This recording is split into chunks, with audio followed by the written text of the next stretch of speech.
নমস্কার, সবাই কেমন আছেন? বংমায়ের ঘরকন্ডাতে আপনাদের অনেক অনেক স্বাগত। আজ সোমবার, ঘড়িতে বোধহয় এখন বাজে সকাল 6:30টার একটু বেশি। এই টাইমে তো প্রতিদিনই সূর্য উঠে যায়, কিন্তু আজকে সূর্য এখনও ওঠেনি। আকাশটাও দেখছি হালকা মেঘলা। কি জানি সারাটা দিন এরকমটাই যাবে কিনা। আজ তো ঈদ, স্কুল ছুটি, বাবা মেয়েতে তাই এখনও ঘুমোচ্ছে। আমি তো স্নান সেরে সোজা এসেছি রান্নাঘরে, একটু চালের পাঁপড় দেবো ভাবছি। তো সকাল সকাল ওইটা দিয়ে নিই, তারপর রান্নাবান্না সব কাজ শুরু করব। ওরা এখনও ঘুমোচ্ছে, ঘুমোক। ঘুম থেকে ওঠার আগেই আমি আমার কাজটা সেরে ফেলি। ফুলগুলো গাছে কি সুন্দর ফুটে আছে দেখুন। আগাছার ভেতর একাই গাছগুলো বেরিয়েছিল, তাতে আবার ফুলও এসেছে। এই আগাছায় ভরা জায়গাটাও কয়েকটা ফুলের জন্য কি সুন্দর আলো হয়ে আছে। কাল রাত্রে মায়ের কাছে ফোন করে জেনে নিয়েছিলাম যে কিভাবে কি করতে হয়। মা বলেছে প্রথমেই হাঁড়িতে গরম জল বসিয়ে দিতে। আমার কাছে একটু বড় সাইজের হাঁড়ি বলতে এই একটাই হাঁড়ি, ওই জন্য এই হাঁড়িটাই চাপালাম। কি জানি কতটা জায়গা লাগবে না লাগবে বুঝতে পারছি না তো। শীতকালে আপনারা দেখেছেন যে আমি একদিন সরা পিঠে করেছিলাম, তা সেই সরা পিঠে করার জন্য গুটির বাপিকে চাল আনতে বলেছিলাম। গুটির বাপি চালের গুঁড়ো নিয়ে চলে এসেছিল। মায়ের কাছে শুনেছিলাম চালের গুঁড়োতে পিঠে খুব একটা ভালো হবে না, তাই সেই চালের গুঁড়োটা ধরে রেখেই দিয়েছিলাম যে পরে একদিন পাঁপড় দিয়ে ফেলবো। আর চাল বেটে সেই পিঠে করেছিলাম। তা সেই চালের গুঁড়োটা দিয়ে কিছু করাই হয়ে উঠছে না। তা দেখলাম আজকে গুড্ডির স্কুল ছুটি আছে, আর ওর বাপিও বাড়িতে আছে।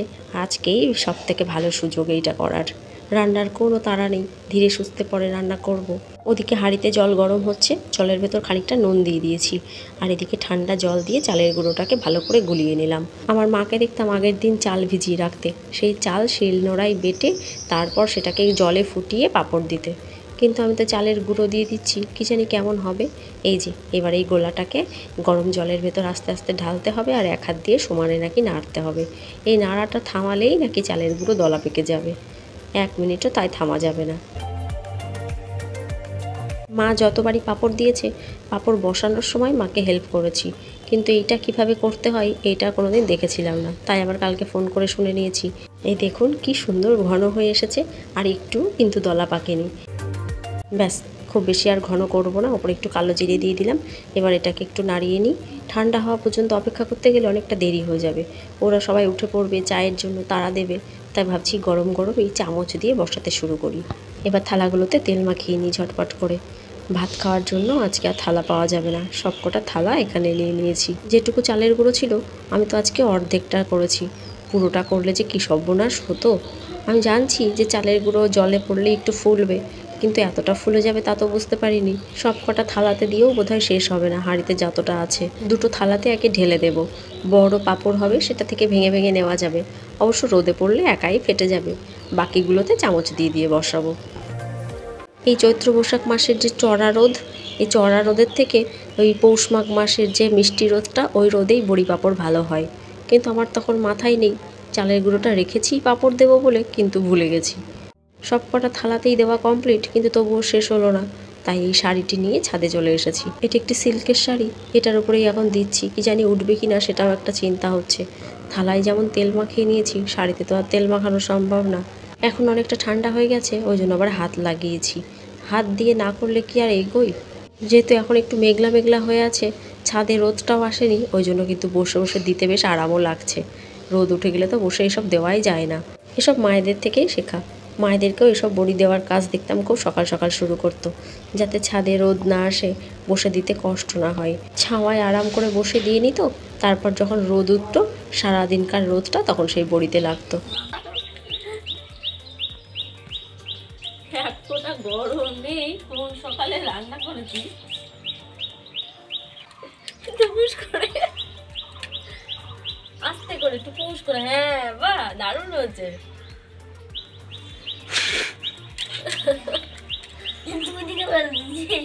ব্যাস হয়ে গেছে।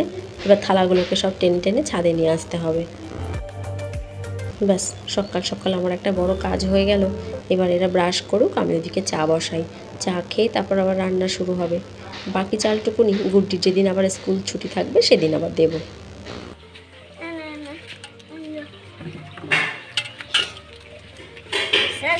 তোমার কাছে নিয়ে দাঁড়া, খাওয়া খাওয়া তাড়াতাড়ি খাওয়া। এই নে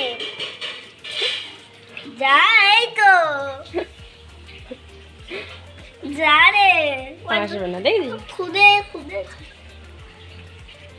বিড়ালটাকে আমার গায়ের মধ্যে দেবে বলে আমার গায়ের কাছাকাছি বিস্কুটগুলো ছুঁড়ে ছুঁড়ে দিচ্ছে। দেখেছো ওই দেখেছো দেখুন। ওই দেখ দাদা, এই দেখ দাদা, ওই দেখ ওই দেখ ওই দেখ মার পায়ের কাছে নে তোরটা খাবে, দেখ আমারটা খাবে। খেয়েছিস? বোঝে কিন্তু কথা। কথা বোঝে তোর? হ্যাঁ তো কি বললাম যে, ওকে বললাম যে ওই দেখ পায়ের কাছে পায়ের কাছে, এদিকে তাকিয়ে পায়ের কাছে দেখিয়ে দিল। হ্যাঁ খেয়ে দিল। হ্যাঁ, এবার আপনি যান একটু পড়তে বসেন, যান যান একটু পড়তে বসেন। সবই ঠিক আছে, এই পড়ার কথা বললেই ভারী কষ্ট হয়ে যায়। এখন কি করবে?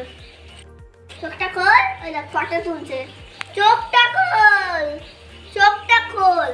আরে আমার দিকে না, চোখটা। বিড়ালটা খুব শিকারী জানেন, কয়দিন ধরে বেশ কয়েকটা ইঁদুর মারলো। ঘরে এখন দেখছি ইঁদুরের উৎপাতও একটু কমেছে, বই আনতে গেল বোধ হয়। এদিকে বেগুন কুচিয়ে রেখেছি, কি রান্না হবে না হবে জানি না, তবে নিম বেগুন আমি আজকে খাবই। গুড্ডির বাপি বাজার থেকে আসুক, বলে দেখি। আমার পেরে দাও একটা নিম পাতা। নিম গাছ আছে তো বাড়িতে, পেরে নাও। তুমি পেরে দাও। ছাড়ো, দিচ্ছি পেরে। খাওয়া খাবো আমি খাবো না, তোমরা খাবো। আর মেয়েকে বলবা না, না আচ্ছা সে আমি বলছি না, তোমরা খাও। ওকে শাক বলে খাইয়ে দেবো। আচ্ছা চলো। তুমি পেরে দাও। উঠোনে নামলেই নিম গাছটার দিকে চোখ যায়, আর যেই দেখি হাওয়ায় কচি কচি পাতাগুলো দুলছে, অমনি নিম বেগুন খাওয়ার কথাটা মনে পড়ে যায়। হ্যাঁ হ্যাঁ ওরকমই। নিম পাতা ডাটা করবে, ডাটা নিম পাতা। এইটুকু এতেই হবে তো। এটা হয় কোনোদিন? এই কথাকে খেলেই তো না না এইটুকু তো হবে। এই খেতে পারবো না, এই বেশি রাখো অনেক ধর। করতে হয়। না নিম হাতে দেয়, রাখো। এই যে ওস্তাদ, ওস্তাদের ওস্তাদ। ওই দেখো ভাঙাও হয়ে গেছে, দেখেছো? তুমি খুঁজে পাচ্ছিলে না, ও দেখো পেয়ে গেল। তা তো ঠিক। ও তো চিকেন নিয়ে এসেছে, আজকে দুপুরে নিম বেগুন করব আর চিকেন করব। কচি কচি পাতা তো বেশ পরিষ্কারই আছে, শুধু এপিটোপিট দেখে একটু টেনে নিচ্ছি পাতাগুলো। কবের থেকে ইচ্ছে এটি খাবার, অবশেষে আজ খেতে পারবো। বাবা মেয়ে তো হয়তো পাতেই নেবে না, ঠিকই জানি গুড্ডিকে শাক বলে চুপ করে খাইয়ে দিতে পারবো কি না। ওদের পছন্দ মতো খাবার তো রোজ করি, আজকে একটা আমার পছন্দের পদ না হয় করলামই। মনে আছে আমার যে ছোটোবেলায় পেটে কৃমি হয়েছে দেখে মা আমাকে নিম পাতার রস করেও খাইয়ে দিয়েছিল বেশ কয়েকদিন। গুড্ডিরও বোধহয় কৃমি হয়েছে, সারা রাত দেখি দাঁতগুলো কটমট করতে থাকে। যে পরিমাণে চকলেট খায় হবে নাই বা কেন, কিন্তু ওকে তো আর নিম পাতার রস খাওয়ানো যাবে না, ওকে বোধহয় ওষুধ এনেই খাওয়াতে হবে। প্রথমে আগে চিকেনটা করে নিই, লাস্টে নিম পাতা করবো। আগে নিম পাতা করলে যদি কড়াইটাই আবার তেতো হয়ে থাকে, তখন তো চিকেনটাও তেতো হয়ে যাবে। রান্নাটা তাড়াহুড়ো করে করছি, কারণ রান্নাঘরটা আজকে একটু ঝেড়ে মুছে পরিষ্কার করতে হবে, প্রচণ্ড ঝুল পড়েছে। এই যে কাশ্মীরি লঙ্কার গুঁড়োটা নেই, তাই আবার একটু টমেটো সস দিয়ে দিলাম, যাতে ঝোলটা একটু লাল হয়। এই ঘরটা যেহেতু বহু পুরনো, ঠাকমা শাশুড়িও রান্না করতেন এই ঘরে, তাই ঘরের দেওয়ালগুলো নষ্ট হয়ে গেছে, ওই কারণে ঝুলগুলো ঝেড়ে পরিষ্কার করা যায় না। মাঝে মাঝে যখন বেশি ঝুল পড়ে, গুড্ডির পাপি মশাল জ্বালিয়ে ঝুলগুলোকে পুড়িয়ে পরিষ্কার করে দেয়। প্রতিদিনই তাড়াহুড়ো করে রান্নায় ঢুকে পড়ি, আর পরিষ্কার করা হয় না। গুড্ডির বাপিরও এই মাসে একদম সময় নেই, তা আজকে সকালের দিকটাই বাড়িতে আছে, ওই বেলায় যাবে দোকানে, তা বললো কি তুমি রান্নাটা করে নাও, আমি পরিষ্কার করছি। কি বাজার এসেছে সেটাও এখনো বার করে দেখা হয়নি, এত তাড়াহুড়ো। রান্নাটা শুরু করেছি দেরিতে, আবার শেষ করতে হবে তাড়াতাড়ি। অন্তত 2 ঘন্টা তো লাগবেই ঘরটাকে পরিষ্কার করতে, আর চৈত্র মাসে একবার আর পুজোর আগ দিয়ে একবার, এ তো বাঙালিদের আছেই। প্রত্যেকটা বাড়িতেই এই সময় ঘর ঝাড়া মোছা করা হয়। সারা বছর যতই পরিষ্কার করা হোক না কেন, এই সময় প্রতিটা বাড়িতেই ঘর পরিষ্কার করার একটা ধুম পড়েই। বাজারগুলোকে গুছিয়ে রেখে তারপর কাজ শুরু করি। এই দেখুন অবস্থাটা।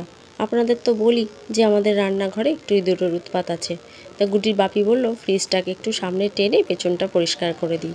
পেছনটা পরিষ্কার করতে গিয়ে দেখে কয়েক লক্ষ ইঁদুরের পটি, যেখানে যা কিছু পেয়েছে সব নিয়ে জড়ো করেছে। এগুলো মনে হচ্ছে বেশ কিছুদিন আগেকার। আমাদের বাড়ির বিড়ালটা 2-3টে ইঁদুর মারার পর দেখছি রান্নাঘরে ইঁদুরের উপদ্রবটা একটু কমই হয়েছে। ফ্রিজের পেছনে যে একটা বক্স থাকে যেটার মধ্যে জল জমা হয়, সেটার মধ্যে পটি করে ভর্তি করে ফেলেছে। অনেকটা পরিষ্কার করেছে, তা গুড্ডির বাপি ওটাকে খোলার চেষ্টা করছে, বলছে খুলতে পারলে ভালো করে ধুয়ে মুছে পরিষ্কার করে আবার লাগানো যাবে। ভাগ্যিস গুড্ডির বাপি হেল্প করতে এসেছিল, নইলে তো একার পক্ষে সম্ভবই হতো না এসব পরিষ্কার করা। নতুন বছর পড়ার আগে ঘরটা বেশ ডিপ ক্লিন হয়ে যাবে। ওই যে অনেক চেষ্টা করে যাই হোক খুলতে পেরেছে। চলুন এবার ঝটপট ঘরটাকে ধুয়ে মুছে পরিষ্কার করে ফেলি। গুড্ডি তো সমানে ছোটে ছুটে আসতে দেখার জন্য যে এখানে কি হচ্ছে, বহু কষ্টে ওইদিকে আটকে রেখেছি। চলুন এবার দুপুরের খাওয়া দাওয়াটা সেরে নিই। পাতে নিম বেগুন তো দিচ্ছি, কি জানি কি করবে ওরা দুটোতে। ওদের বাবা মেয়ের দৃশ্যটা রেকর্ড করতে পারিনি, নইলে আপনাদের দেখাতে পারতাম। সে যে কি অবস্থা, এক গাল করে ভাত মুখে দিয়েই প্রায় বমি করে ফেলছিল। গুড্ডি বসে আছে আমার দিকে তাকিয়ে আমার অবস্থাটা দেখার জন্য। আমি বললাম তুই তাকিয়ে থাক, আমার কিছুই হবে না। বাবা মেয়ে দুজনেই ওদের পাত থেকে তুলে আমার পাতে চাপিয়েছে। আমি তো এই দিয়েই অর্ধেক ভাত খেয়ে নেব। একদম কচি কচি পাতাগুলো অতটাও দিতে হয় না, কি জানি ওরা খেতে পারলো না কেন। বুড়ো শক্ত পাতা হলে সেগুলো হালকা দিতে হয়। মুখে দিতেই কি যে ভালো লাগছে। এগুলো খেলে কিন্তু মুখের রুচিও বদলায় একঘেয়ে খাবারের থেকে। আমি ওদেরকে বলছি তোদের জন্য মনে হয় না আর কোনোদিন আমার রান্না করা হবে, আজকে করেছি যখন একটু আত্মা ভরে খেয়ে নিই। এই দেখুন সব ভাতই আস্তে আস্তে এটা দিয়েই মেখে নিচ্ছি। কেউ না খেলে একার জন্য কি আর এসব রান্না করতে ভালো লাগে বলুন? মেয়েটাকে খাওয়াতে তো পারলাম না, এবার মাখাতে হবে। প্রতি বছর গরম পড়লেই ওর গায়ে প্রচুর ঘামাচি র্যাশ বেরিয়ে যায় ছোটোর থেকে। প্রায় দিনই ওকে ওই জন্য নিম পাতা বেটে মাখাই আর নিম পাতা ফুটিয়ে সেই জলে স্নান করাই। যাই হোক ভালোই খেলাম আজকে। ঘড়িতে বাজে এখন বিকেল 4টে মতো। গুড্ডির আবার আজকে নাচের ক্লাসও রয়েছে। ভারতনাট্যমের স্যার আসবেন বাইরে থেকে ওদের ক্লাস করানোর জন্য, তাই এবার 5টার সময় সে ক্লাসে নিয়ে যেতে হবে। ভারতনাট্যমের পরীক্ষা দেবে ওরা। ওদের মিস সারা বছর করালেও মাঝে মাঝে একটা স্যার আসেন ওদের ক্লাস করানোর জন্য। তা আজকে অনেক দিন বাদে সেই স্যার আসবেন। চলুন ছাদে গিয়ে একবার পাঁপড়গুলো দেখে আসি। পাখিতে কাঠবিড়ালিতে সব খেয়ে নিল নাকি আমার জন্য কিছু রেখেছে। হনুমান আজকে আসেনি, তাহলে তো আওয়াজ পেতাম। হনুমানেরও খুব অত্যাচার আছে, ভয়ে ভয়েই দিয়েছিলাম। সারাদিনে একবারও পাঁপড়গুলোকে দেখতে আসার সময় পাইনি। এবার এগুলোকে নিচে নামিয়ে নিয়ে যেতে হবে। এই দেখুন কি সুন্দর ফেটে গেছে এক রোদেই। ভেতরটা এখনও দেখছি কাঁচা আছে, কালকে দিনটা আবার রোদে দিতে হবে। সকালের দিকে ওরকম মেঘ দেখে ভীষণ চিন্তা করছিলাম, কিন্তু যাই হোক সারাটা দিন মোটামুটি ভালোই রোদ হয়েছে। কাপড়েরগুলোও দেখছি পুরো কাঁচা রয়েছে। কাপড়টাকে ধরেই ঘরে নিয়ে গিয়ে রেখে দেবো, সব কালকে আবার ভালো করে রোদে দিতে হবে। কাপড় থেকে ভালো মতো উঠবে কি না সেটাই চিন্তার। পাঁপড় তো বাজার থেকে কিনে এনে খাওয়াই হয়, কিন্তু ঘরে রাখা থাকলে কোটো ভরে বেশ সেখান থেকে নিয়ে নিয়ে খেতে ভালোই লাগে। চলুন এবার এগুলোকে সব নিচে নামিয়ে নিয়ে যাই আর ঝটপট রেডি হয়ে নিই। ভেবেছিলাম বিকেলের দিকেই থালা থেকে তুলতে পারবো, তাহলে 2-1টা থালা অন্তত পাওয়া যাবে ভাত খাওয়ার জন্য। দুপুরে তো গুড্ডির বাপিকে বলেছিলাম কলা পাতা কাটতে, তা যাই হোক কাগজের থালা ছিল ঘরে, সেগুলোতেই খাওয়া দাওয়া হয়ে গেল। রাত্রেও মনে হচ্ছে তাই করতে হবে। নামিয়ে নিয়ে যাই এগুলো সব। এই যে রেডি হয়ে ক্লাসে চলে এসেছি। গুড্ডিতে এর ওপরে নিয়ে গেছে, ওপরে ক্লাস শুরু হয়ে গেছে আর আমরা মায়েরা সবাই মিলে এখানে বসে আছি। স্যারটি অনেক দিন আগে একবার এসেছিলেন ক্লাস নিতে, অনেক দিন বাদে আবার আজ এসেছেন। বাচ্চাদের সাথে এত মজা করে ক্লাস করান যেটা দেখতে সবারই ভালো লাগে। তাই সবারই ইচ্ছা স্যারের ক্লাসটা একবার নিজের চোখে দেখার। সবাই মিলে একবারে ওপরে গেলে ভিড় হবে, অল্প কয়েকজন করে গিয়ে গিয়ে দেখে আসবো। এই যে এদিকে আজকেও চলছে ড্রেসের মাপ নেওয়ার কাজ। যাদের এখনও মাপ দেওয়া হয়নি তারা দিচ্ছে, সবাইকেই তো ড্রেস বানাতে হবে। চলুন এক ফাঁক ওপরে গিয়ে এবার দেখে আসি গুড্ডিরা কি করছে। এই দিকটায় তো দেখতে পাচ্ছি না, বোধহয় ওই দিকটায় দাঁড়িয়েছে। চলুন তাহলে ভিডিওটাও আজ এখানে শেষ করি। সবাই ভালো থাকবেন, সাবধানে থাকবেন। ভিডিওটি ভালো লাগলে একটি লাইক করবেন, কেমন লাগলো সেটিও কমেন্ট করে জানাবেন। নমস্কার, দেখা হবে খুব তাড়াতাড়ি পরের একটি ব্লগে।